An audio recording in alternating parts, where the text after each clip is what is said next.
Salut, c'est sûrement une des choses qui tourmentent le plus les êtres humains, ce qui a pu leur arriver dans le passé. Il y a souvent trop d'émotions négatives qui s'accumulent dans notre tête à cause de la manière dont on traite les choses qui ont pu nous arriver dans le passé. Des regrets, de la honte ou autre.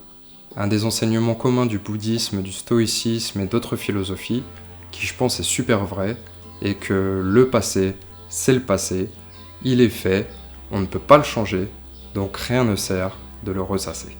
Bien sûr, il y a pu avoir des événements passés très difficiles, comme des traumatismes d'enfance par exemple, qui sont à traiter de manière particulière. C'est pas l'objet de cette vidéo. Mais cet enseignement s'applique pour le reste. Que tu aies fait une erreur avec quelqu'un, que tu n'aies pas choisi la bonne orientation professionnelle quand tu avais 20 ans, que tu aies fait une bêtise dont tu as honte, c'est comme ça, c'est fait, tu peux pas revenir en arrière, ni le changer. Par contre, ce que tu peux faire, c'est changer ta perception de ces erreurs, les corriger et en tirer des leçons pour grandir et avancer encore mieux dans la vie.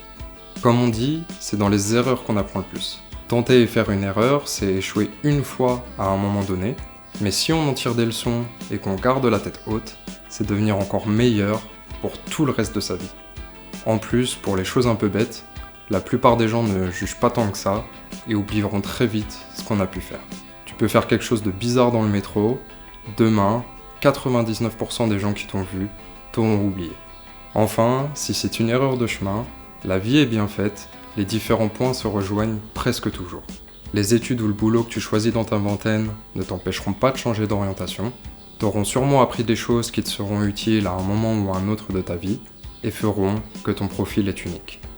Donc, il ne faut pas ressasser le passé, ça ne changera rien, et ça ne fera que remplir nos pensées de négativité. Il faut idéalement en tirer des leçons, qu'on peut noter, puis il faut passer à autre chose et aller de l'avant, car on peut toujours changer la trajectoire sur laquelle on est, et car il n'y a que dans le présent qu'on a le pouvoir d'agir.